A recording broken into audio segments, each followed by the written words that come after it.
O kaya sa Marikit, madali po pasyalan. So we are here, no? Tapos po, yung Sa Barangay Gordon Heights, no? Yung Gordon College, may nag-aaral ba po dito sa Gordon Dito. College?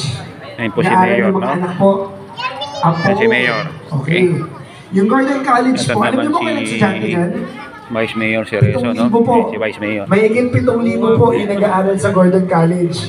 Ngayon, Mayor sa NJ. 7,000 na yan, marami pa po kami natatanggihan. Ayun naman si Kasi po, ang Congressman, dami no? nila gusto mag-aral sa Gordon College. Kaya ang ginawa po Si namin, Mayor Len J. ito po, Paulino. nabili na po namin, meron po tayo nabiling We bagong are here building sa may in, Calaklan. Pag yun po, nagbukas na, Gordon Heights. aabot po tayo, madadagdagan po tayo ng 3,000. Block 20. Kaya ang estudyante na natin sa Rotterdam Gordon Street. College magiging Yan, 10,000. si Mayor Len J. Paulino po ng Olongapo City. Sa 10,000 po na yun, ano yung maganda lang kasi, ang Gordon Kampanyahan College, tayo, no? hindi po siya putyo-putyo. Nagkakaroon po tayo, marami po Ito si tayo Vice mga Mayor top notchers Cerezo. dyan. Saka si Tapos Lolo. paminsan-minsan po, paminsan-minsan may mga top notchers tayo, pero madalas, napakataas po ng passing rate natin sa mga board exams. Diba? Kaya po, ganyan na lang po kung bakit pinapriority palagi yung Gordon College. Ngayon, ito lang, siguro sinasurvey ko pa lang po ito, We are hindi here pa po in, kami masyadong nakakapili dito. Gordon Parang Heights. iisip namin, pag 10,000 na po yung estudyante Barangay natin, Gordon Heights, Rotterdam hinog na Street. hinog na po para maging university When you say eskwela Gordon natin. Heights, parang So tanong ko lang, kung siguro sakali going ba po, up the hill. payag kayo palitan natin yung pangalan. Imbis po na Gordon College Dito o tayo, Gordon no? University, Barangay Gordon Heights. palitan po natin yung pangalan, ipangalan natin sa Olongapo.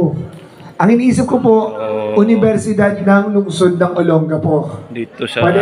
Gordon Heights, Palakpak nga po yung mga gusto yun. ang mga tao is well-to-do, Okay, no? pag nagalit si Senator, tulong ko Tagal kayo. kasi nag-mayor ang Gordon dito, so yung mga lugar likod dito, they call the Golden Okay Heights. lang po yan. So, you can see, no, medyo yung ating, ano naman mas po, well-to-do yung of ang mga ating, tao dito sa hospital. Gordon Heights. Alam ko, The roads are going up. Pero sirahin ko lang konti yung Okay? ninyo, ha? Ayan. Ne, joke lang, mamaya. Nandito naman tayo, no? Sa hospital po natin, may ginagawa din po, di Yeah. ba?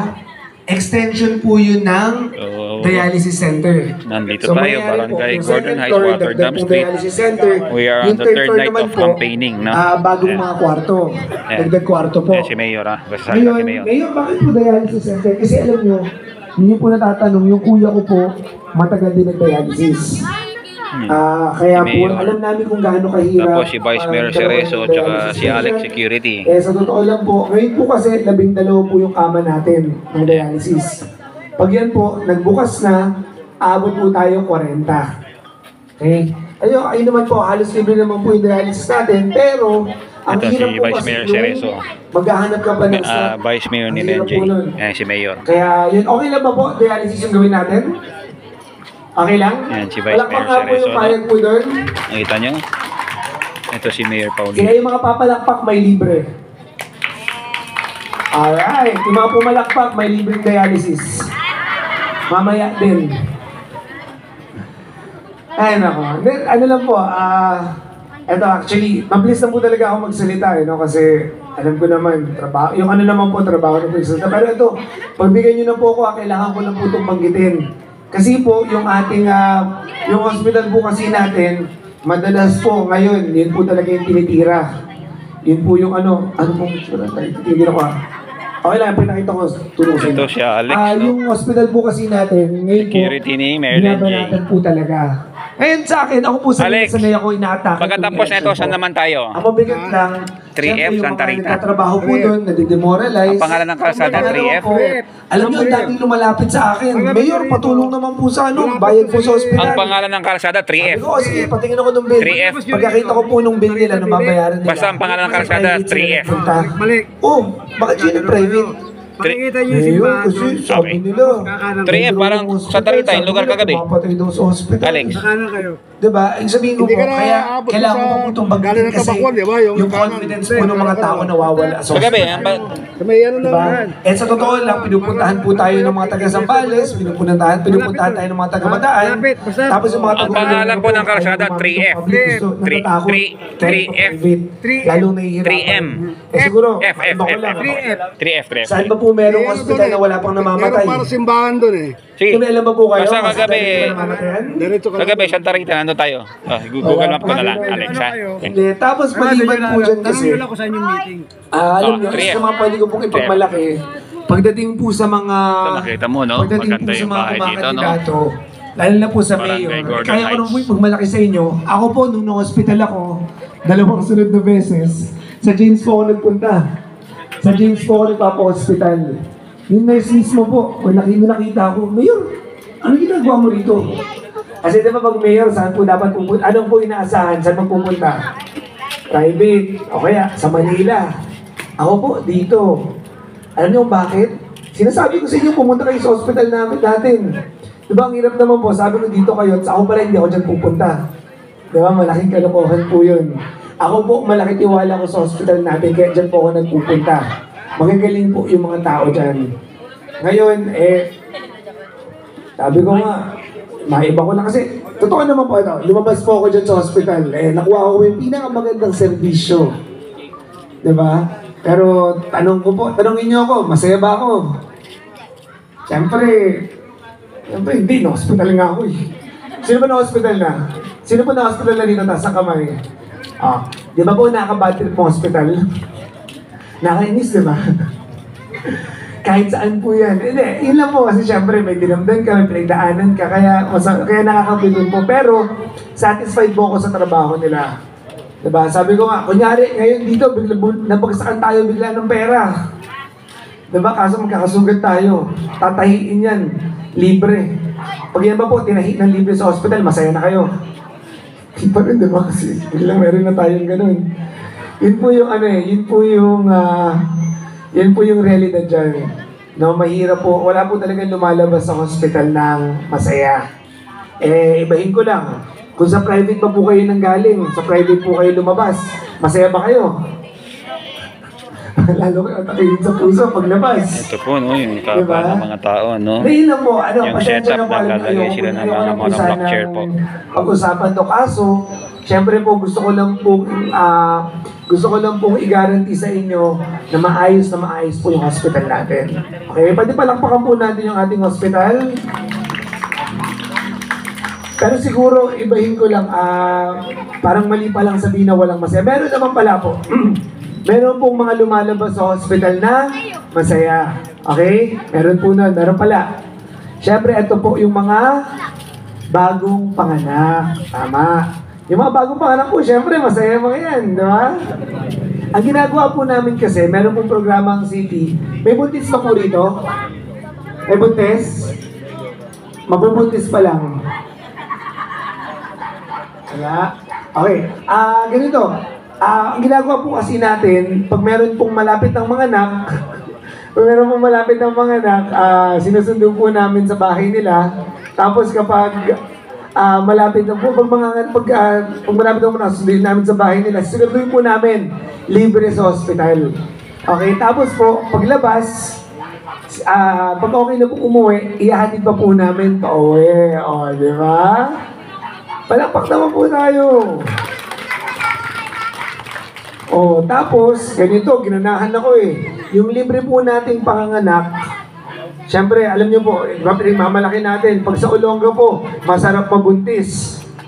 Diba? Ano ba? Mali. Ay, sorry. Masarap maging buntis. Ano ba tamang sabihin? Kaya nga hindi, pero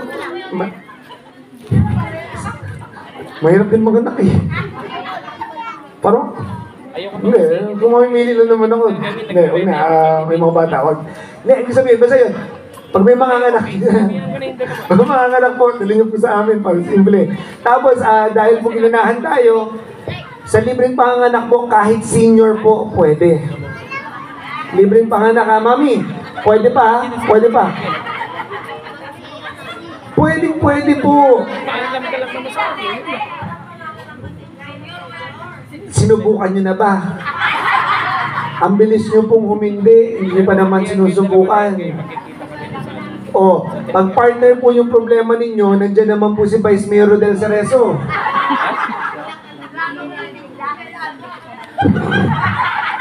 Grabe naman. Vice, gusto naman daw nila. Gusto naman nila. Sige po, ready. Hindi kasi, alam niyo masaya, kinumpleto na namin eh. Kasi, di ba, tutulungan kayo ni Vice sa... Kaya sabihin, tulungan kayo ni Vice sa pagbubuntis. O, tapos, tutulungan namin kayo sa panganganak. O, tapos, meron din tayo, meron din tayong binyagang bayan, libreng binyagan din. O, tapos, doon naman kami papasok ni Kong. Pag bininyagan po, nandun kami, ninong kami dalawa ni Congressman. O, di ba? Kaya kunin nyo na si Vice. Kompleto natin. Di ba? Okay ba yan? Okay? Ay, naku, naglolokohan na lang tayo.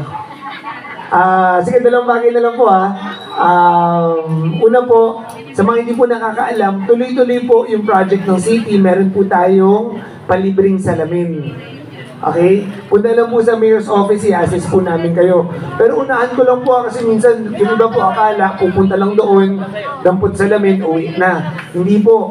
Papasukatan po namin kayo. Tapos, kapag papasukatan po namin kayo, papasukatan po namin kayo. Tapos, kapag okay na, pag nagkukuha na po yung sukat nyo, doon pa lang po gagawin yung salamin. Tapos kapag okay na po, makukuha nyo na. Ngayon, meron din po tayong, kung sakali po na ang problema po natin, katarata, meron din po tayong libreng pagtanggal po ng katarata. Okay, yun din po, mayor's office lang. Tapos, kapag gusto nyo po, kunyari, wala kayong katarata, gusto nyo magkaroon ng katarata, pwede rin po kami magbigay nun. Project din po ni Vice Mayor yun. Ano kami? Sa kanya rin po yung actually, project po niya yung libreng tanggal po ng katarata. Kay Vice po galing yun. Kaya nga, ang gagawin niya, bibigyan niya kayo ng katarata para may tatanggalin tayo. Kasi paano nyo naman kukunin yung servisyo kung hindi naman kayo qualified? O, di ba? Yun yung Vice Mayor natin. Palapakan naman natin si Vice Mayor Rodel Cerezo. Yun po. Tapos, meron din po tayong palibreng pustiso. Okay? Meron po, ako na po unang magsasabi. Medyo mahaba lang po yung pila. Nung last 2 weeks po, ang nakalista na po, mahigit 2,000 na. Medyo mabagal po, kasi matagal pala gumawa ng pustiso, hindi po kasing bilis. Pero tuloy-tuloy naman po yung pagpapagawa natin. No, sa totoo lang, tuloy-tuloy naman po. Sa mga interesado po, yun lang din po, palista lang po, punta lang po sa mayor's office. Okay? Ayun lang po, unahan ko lang kasi ayoko po kayong paasahin na punta po kayo doon tapos agad. Medyo may onting hintay lang po. Ano po yan, ang importante po rito, nabili na po namin yung mga gamit. Hindi na po namin pwedeng hindi ibigay sa inyo yun. Okay? Ang isa po naisip ko para mapabilis to, para sa inyo, papagawa na lang tayo ng mga 10 pustiso, tapos share-share na lang tayo. Diba? Kunyari, may lakad, diba nga, kumpletuhin natin, diba? Meron nakakuha ng libreng panganak. Diba? Para mabundis. Siyempre, kasama dun sa proseso, kailangan, diba, maganda gwapo. Hiramin muna niya yung pustiso dun sa date. Tapos pag bibinyagan na, sa iyo naman yung pustiso, para maganda yung picture niya, para hindi lang kayo. Diba? Umiikot, at least, diba? Tulong-tulong tayo. Ayaw nyo? Ha? Hindi, pagkakasyahin natin yun. Kasi lolokohan na lang tayo dito eh. Sabihin sa atin ng mga... Ay, nako. Okay lang yan. Basta, masaya naman po tayo, di ba? Masaya ba? Yun yung importante. Sige, onte na lang. Last na lang po, last na lang. Sa mga seniors po natin, meron pa po dito 85 and above? 85 pataas po. Wala? Okay. Kung meron po kayong kilala Sa very big tarpaulin dito, talagang gigantic siya. Sa Pilipinas, meron tayo, kapag nag-100 ka, makakatanggap ka ng 100,000. Eh, pag nag-90 ka, makakatanggap. Dito naman sa Olonga po, pag nag-90 ka, makakatanggap ka naman ng 20,000. Okay, ito po, hanggang ngayon ginagawa po namin to. Pag yung makakatanggap po ng pera, kasama niya yung magulang niya, dinodoble po namin yon. Pag si 85 kasama niya si 90 kasama niya yung nanay niya, okay yung tatay niya, okay na si 100. Yun. Joke po kasi yun. Please lang po, huwag niyong gagawin yun. Baka naman po dalhin niyo yung abon ng magulang niyo para po madoble namin. Hindi. So ngayon po, ang dinagdag natin, pag 85 ka, makakatanggap ka naman ng 5,000. Okay? Kaya po tinatanong ko kung meron. Alam ko na